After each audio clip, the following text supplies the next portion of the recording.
bem com vocês? Chegando na reta final, hein? Primeira etapa acabando, semana que vem finaliza. Confere lá no GVDAS, tem algumas notas lançadas, ok? À medida que vocês forem fazendo atividade, eu tô lançando algumas. Vão ficar para semana que vem mesmo, que a gente tem a última aula, tem questões avaliativas para fazer. Na nossa última aula, tem a computação da nota que eu vou fazendo em DPC. Então, a maioria das notas serão mesmo divulgadas no final da semana que vem, ok? Então, vamos ver o último gênero da etapa? Cartaz. Muito simples, cartaz, gente. Vocês convivem diariamente com esse tipo de gênero, né? Ao ir para a escola, no Colégio Arnaldo, vocês podem ver fixado no mural, no corredor, cartazes informativos falando sobre eventos do colégio, sobre palestras que podem acontecer para os alunos ou só para os alunos. Então, todo esse material que a gente usa para divulgar ideia, transmitir mensagem para um público maior, a gente chama de cartaz, né?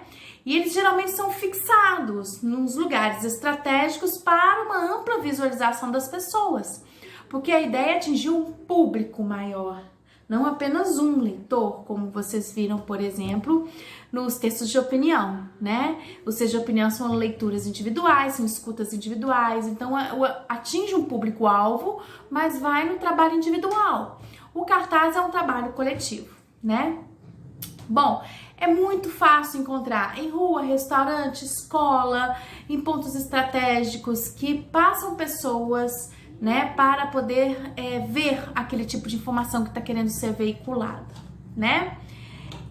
Separei para vocês alguns cartazes para a gente estudar sobre a estrutura, características e finalidade. São esses três aspectos que a gente sempre estuda em todos os gêneros textuais abordados, tá?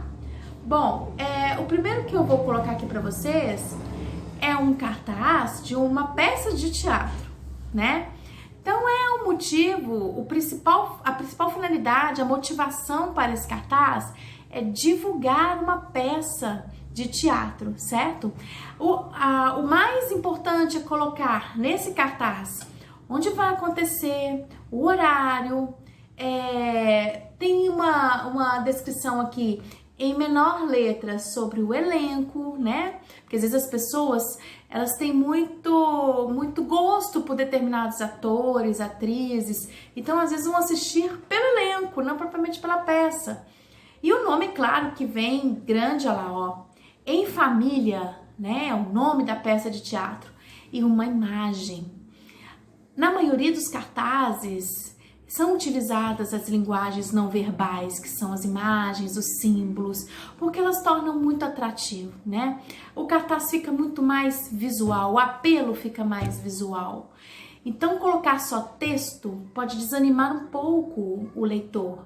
Então, colocar mesclado com imagem é um chamarisco para convidar esse leitor a ler esse cartaz, né?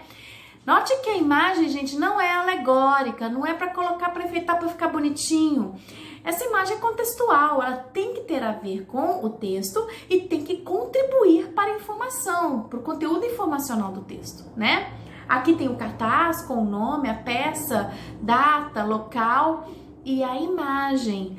A imagem dos atores já em processo de encenação, né? Eles estão caracterizados, né? Então tem muito a ver com o contexto, é pertinente. Então esse cartaz tem o principal fundamento de informar que vai acontecer uma peça, né? E para tanto divulgar, atingir um número maior de pessoas para que elas assistam a isso. O outro cartaz que eu vou mostrar para vocês, deixa eu abrir aqui, é do governo federal. O governo federal faz cartazes sobre campanhas, né, de vacinação, sobre campanhas de cuidado, de alertas da saúde.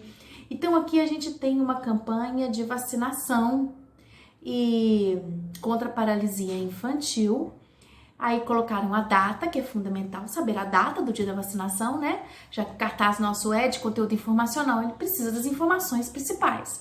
Não extensas, tá, gente? São informações pontuadas, menores, para chamar a atenção e a leitura ser rápida, fluida. O cartaz e a motivação dele é essa também, quando é de persuasão. Aqui tá querendo convencer o público a levar crianças para a vacinação. É o propósito do governo, né? Atingir um número maior de pessoas para que vacinem, para cuidar da população em relação à saúde, né? Essa é a prevenção. Só que o texto, ele é muito focado no meio publicitário, notaram? Olha só, vacine sua Hortência contra a paralisia infantil. Para quem não conhece, Hortência foi uma excelente jogadora de basquete que representou o nosso país, tá?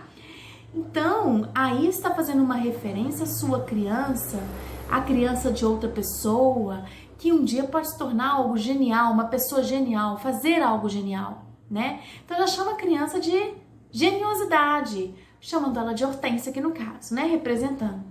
Então, embaixo aí, olha, vacine seu futuro campeão e não se esqueça do cartão de vacina. Então, isso é um cartaz com poucas informações, tem uma linguagem não verbal, também associada à linguagem verbal, e que contribui para a leitura, porque a imagem é persuasiva, né? Então, você vê uma criança com uma bola de basquete, você já vislumbra que algo legal pode acontecer futuramente com essa criança se a vida dela for preservada. E a preservação da vida aqui, no caso da proposta do governo federal, é vacinar, proteger a criança, tá? Então, esse é um cartaz apelativo para persuadir as pessoas a participar dessa campanha. Outro cartaz que eu quero mostrar para vocês é cartaz, aí no caso, feito por manifestantes. É cartaz, é informação, está divulgando o propósito das pessoas de estarem ali reunidas no grito em prol de algo, né? Em busca de uma mudança. Então, tem vários cartazes falando sobre o aumento da tarifa de ônibus. Recente isso, tá, gente? O Brasil praticamente parou, nossa, porque aumentaram substancialmente a passagem de avião, foi para de ônibus para 3,20. Então, o pessoal se revoltou, a população foi para as ruas, a cidade parou. Então, isso são cartazes informativos e é claro que a proposta é convencer. A manifestação quer convencer o lado oposto de que isso não é bom, de que isso não é a favor da sociedade, né? Então, esse é um cartaz de manifestação.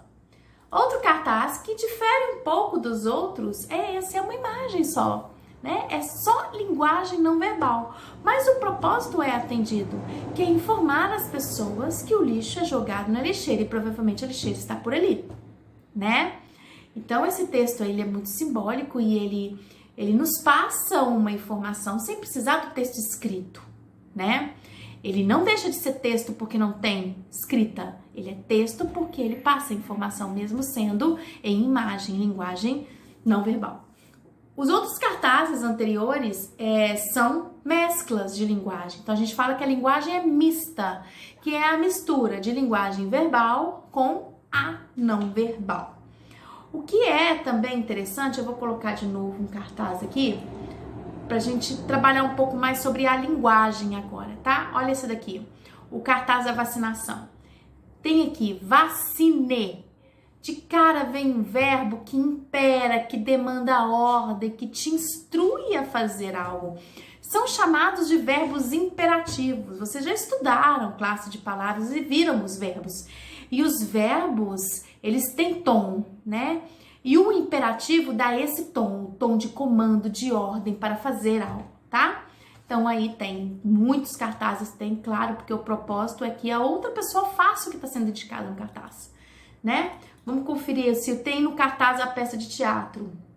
Acho que não tem. Ele é um cartaz puramente informacional mesmo para divulgar a peça.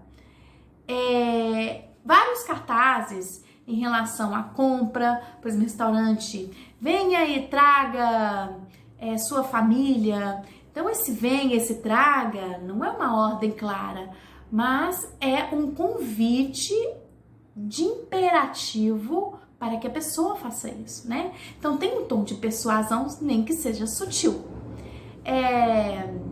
Ligue já e peça o seu. Então, ligue, peça, tá vendo? São verbos de comando, muito presente no gênero cartaz, tá bom? Claro que eu vou pipocar algumas atividades para vocês sobre gênero textual cartaz do livro Poliedro, ok? Vocês vão anexar, tirar foto para mim anexar. Só que eu acho mais vantagem, porque demanda menos anexos para não superlotar o nosso drive. Fazer no Word, digita as respostas e envia para mim só as respostas, tá? Tem problema nenhum, para mim o mais importante é fazer. Mas se vocês quiserem tirar foto do livro e anexar a imagem, também sem problema nenhum, tá bom? Se tiver algum problema de anexo, comunica para mim no chat do Google Classroom que eu vou atender vocês, tá bom? Um beijo, bons estudos neste final de semana, de reta, né? De finalização da semana. E até semana que vem na nossa última semana de aula da primeira etapa, tá? Hashtag fica em casa, hein, galera?